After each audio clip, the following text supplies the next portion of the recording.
everybody out there, creamy goodness back for part 8 of my Rimworld Let's Play. Today, we're going to be finishing up my hydroponics system. We're going to be connecting my power supply to the rest of my colony, which I was silly enough not to do last time. And, of course, as in every episode, we'll get to see my colony get raided.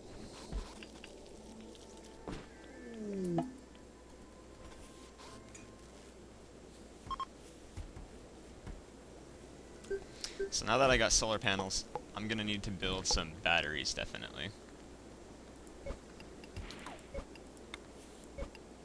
Whoops, do I not have any stone? I do not. Forgot to redesignate this. Whoops. There we go.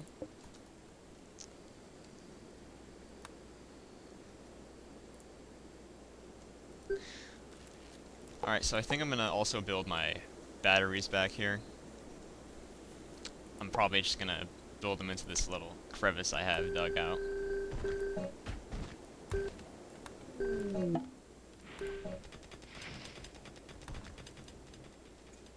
We got deer grazing. We don't want them feeding on our crops here. Plus, we're really low on meat, and we're not able to cook fine meals without any meat. No, Galena, you never have a weapon. Or I'm sorry, that's Elisa. We gotta get you a ranged weapon. I know I saw a pistol around here somewhere. Oh, there we go, light machine gun, even better. Let's see, does everyone here have a weapon? Alright, we don't want trigger. We can trigger the pistol here.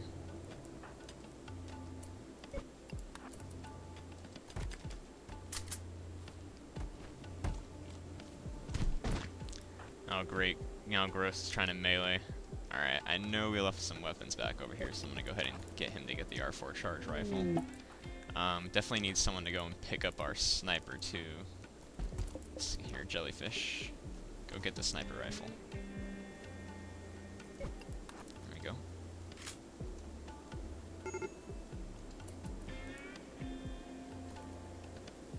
Alright, I'm not gonna make jellyfish go all the way over there. He is near freaking out. I'll go ahead and get Trigger to go over there and get it. I don't really care about him losing his pistol.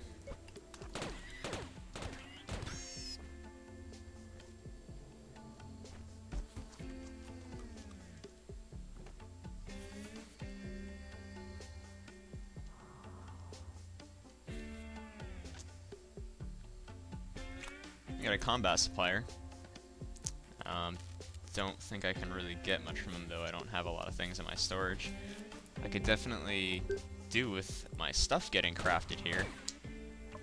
What's my crafter doing? Let's see here. This doesn't have crafting first, that explains it. Alrighty.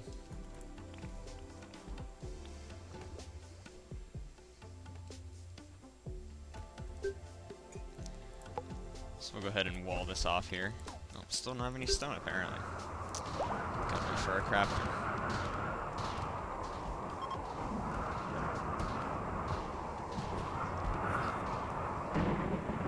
Just crafting some clothing for the colony currently, which is good, because our crafter is a naked caveman.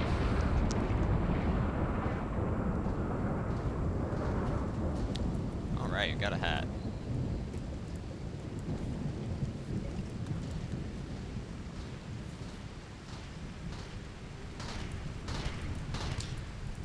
Oh, that is my bad. I forgot to designate my growing zone as a home region. Of course it's gonna get burnt out now.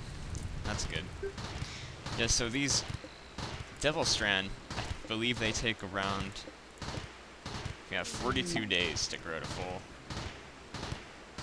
maturity, so you really want them to not get burnt down in a storm. It's very aggravating.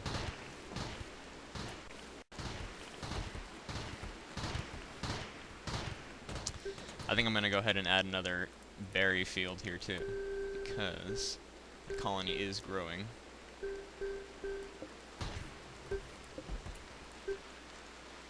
Whoops, I added a stockpile. Huh. Alright.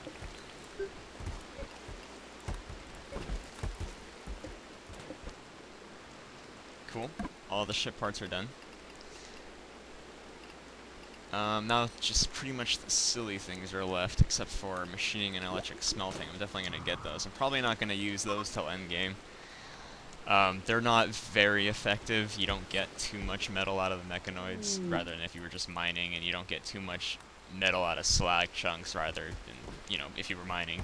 It's just kind of like, it's something you do once you've depleted all your nearby resources, I think. Or if you're just, you have a crafter sitting around doing nothing, you can tell him to get a little bit more for the colony.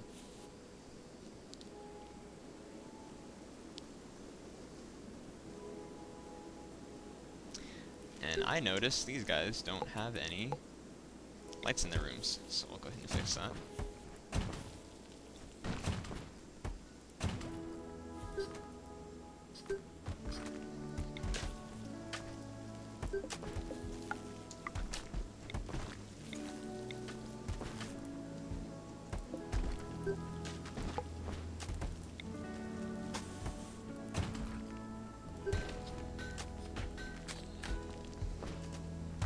Cool, so we got all our hats built. We'll go ahead and get everyone a hat.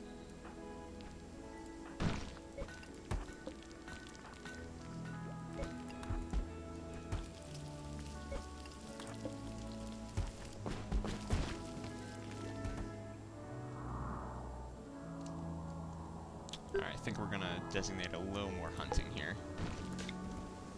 Here we go. Bunch of boar. That works for me. And I think I'm going to give Lisa a break from researching. She's been doing that for quite a while.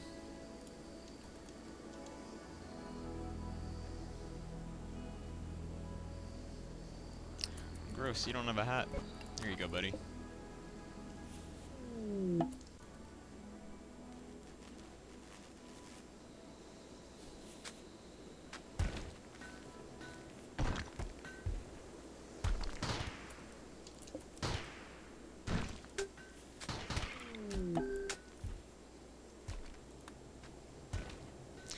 Thank God Tynan, when he first released this alpha, he remembered to not have the blight affect these crops, because that would be making quite a few players mad.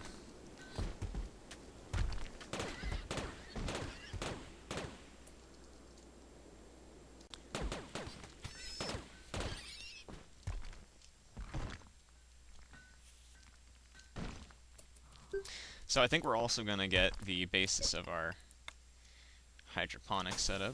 Now that we have stone blocks, we're going to go ahead and get the battery set up too at the same time. And I think I'm going to make a stone door so it can't spread the fire if an explosion happens out to my solar panels. That would not be fun.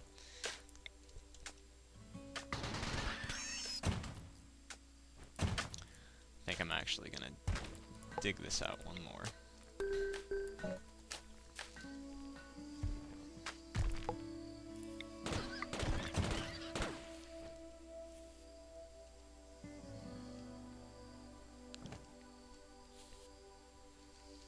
Alright, so we're getting quite a bit of meat, that's good. But a blight just happened and now we don't have any berries to go with our meat. So, this is when we re-enable simple meals.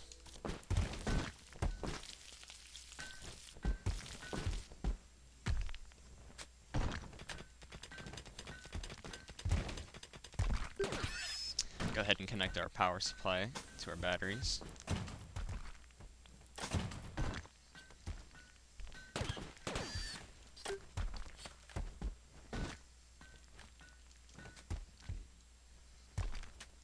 So we definitely have enough metal for both.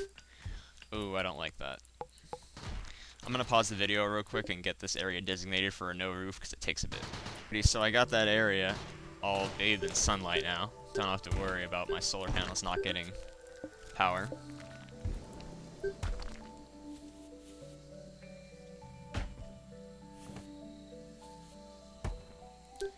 Should probably get that rotting body out of my dungeon.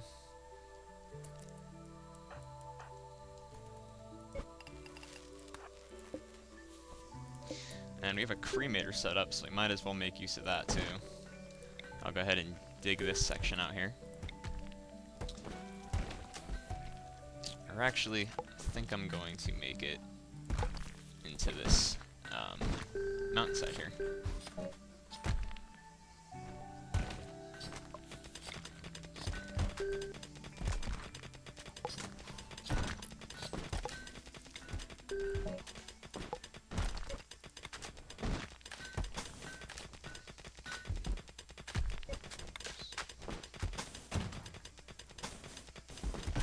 Whoops. Screwing up here with this. Alright, so a roof collapsed, but luckily it did not hurt anyone. I was not even paying attention to that. You gotta be very careful about that in this game. When you're strip mining, and you're just mining long, thin tunnels, you don't really have to worry about that stuff, but taking out mountains in the overworld, it gets a little sketchy. Can definitely kill a colonist instantly.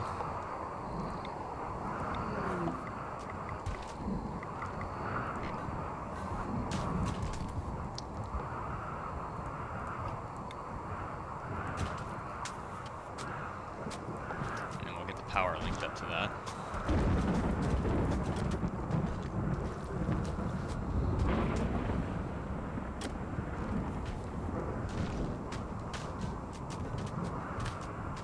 Slave trader. I don't really have any silver, or I might think about getting a slave.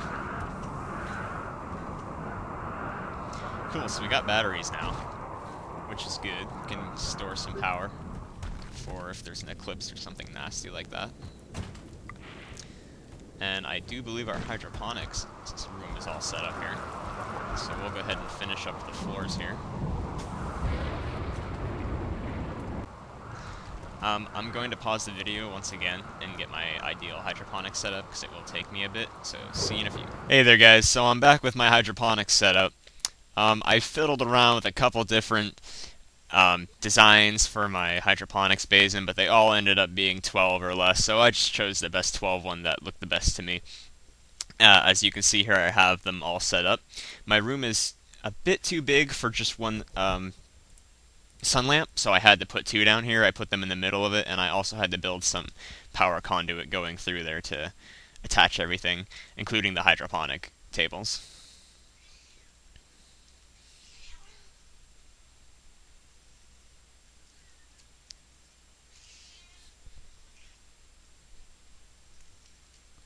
So they're getting that squared away pretty quick here.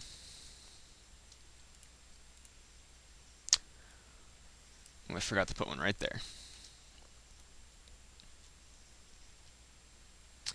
Awesome. And I do believe, I haven't made these in quite a while. Oh, you can. Cool. So, you can make any one of your crops in here that do make food. I think I'm probably just going to end up growing potato plants in here. I do have enough strawberry plants outside. I don't really want to have cotton plants. I wouldn't use cotton except for rugs, which it used to be metal, but now, yeah, you have to grow it, or I think that's the only way. Yeah, you can grow it and get cloth, and you have to lay that down for carpet. But the smooth stone's better than that, so I don't even need to do that. And it looks like we have mechanoid friends coming in. Oh, geez. 3 centipedes. And they're coming in immediately. Alright. Let's get all our colonists out there. I guess they can chill for a while. These guys are pretty slow. They're just mooing, getting across the land as slow as they can.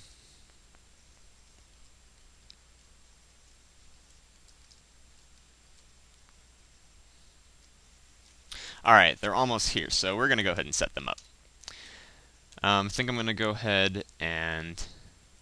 I wasn't actually thinking of this right here when I put the sandbag in. I do need to fix this a little bit, but that's not too big of a deal right now. So I think we're going to go ahead and keep our automatic guys with low range. We're going to keep them in the other one here. Jellyfish doesn't seem to have a weapon. We'll go ahead and give him that.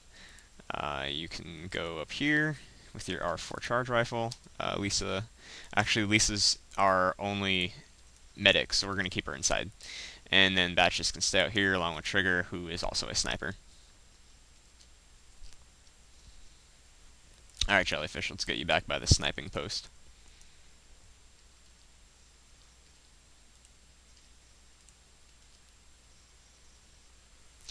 He's got a heavy charge blaster there. Doesn't seem like my shooters can get him yet. I don't really want to move them up in fire range, though. The other ones are creeping up slowly behind him. It seems only one of my colonists is in range to really get them because of that turret. But that's fine, just means we get more shots off. These guys got miniguns, which we have not seen yet.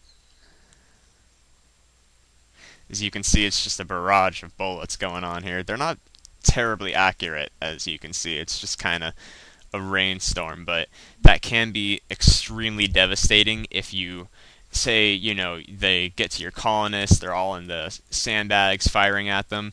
If they fire on one of your colonists in the sandbags, they're going to shoot all around them too. It's just so much mayhem's going to happen. That's why you got to spread out your colonists like I did with the snipers here. I think we're actually going to go ahead and move these guys down here, and then we're going to go ahead and move these snipers over here, so maybe they can get a shot off. Because that would be cool. Alright, yeah, they can both shoot him.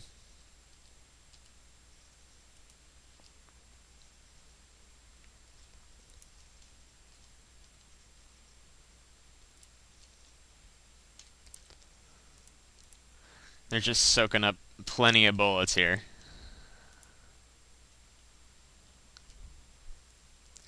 So as you can see, turrets are very good for just keeping the enemy at bay while you're shooting at him, especially with 3 heavy tanks that have extremely inaccurate weapons. They're just going to be there shooting all day at your turrets while your turrets, your colonists can shoot at them. Pretty much the biggest factor in this is your colonist moods. They are going to get tired of shooting at these big blobs after a while, and by the time they're all done getting rested and fed, they might be through your turret defense. Oh, looks like we got one of them down. I think I'm going to go ahead and move up my automatic guys here, see if we can't get a shot at him.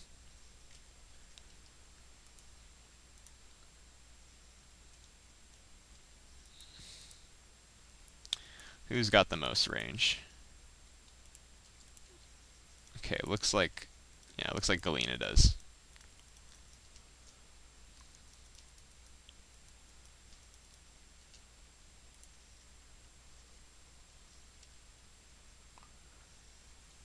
There we go. We'll get Gross up there too. Uh-oh, looks like they're repositioning themselves to shoot on him. You guys better run! Oh man, Galena got completely destroyed. That was obviously not a very smart ambush I did. So we're going to go ahead and let them get focused on the turret. Gross is going to come around and swoop on her. Alright, Gross.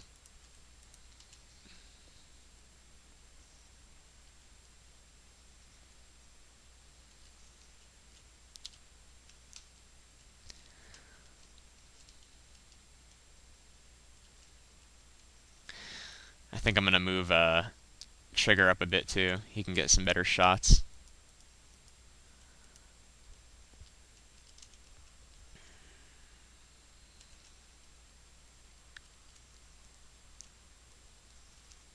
We'll go ahead and undraft Lisa so she can heal the hurt colonist. We're going to get Gross back out there again.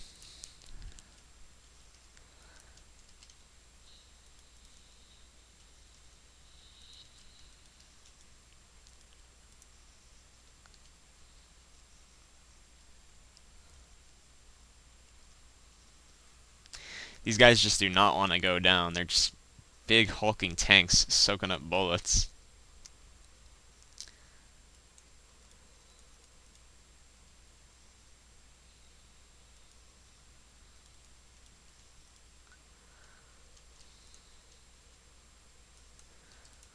We'll go ahead and set you over here, Gross. Oh, he's getting headshot. His left eye got shot a while ago from a minigun, apparently. That's not good. We'll go ahead and send you back, Gross.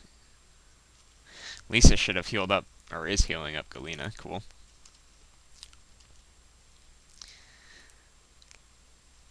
Got one more there, just sitting on top of the other one who's incapacitated.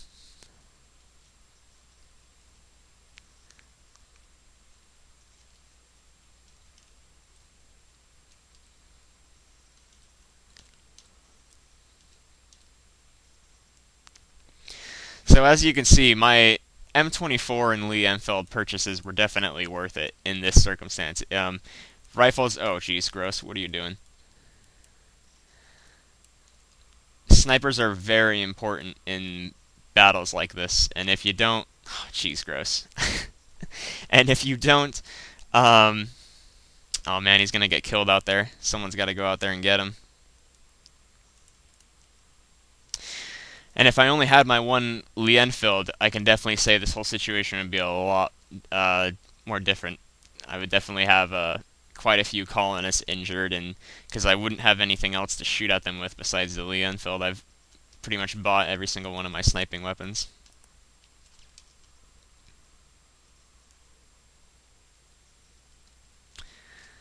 He's just taking chunks out of him out there. Galena's healing up. Just took a just took a shot to the heart, torso, left eye. That's an old scar. Let's see how's Gross doing. Old gunshot. I guess we'll have to see how he's doing when he healed up. Looks like none of his sensitive organs were hurt. It looks like we finally killed the third mechanoid.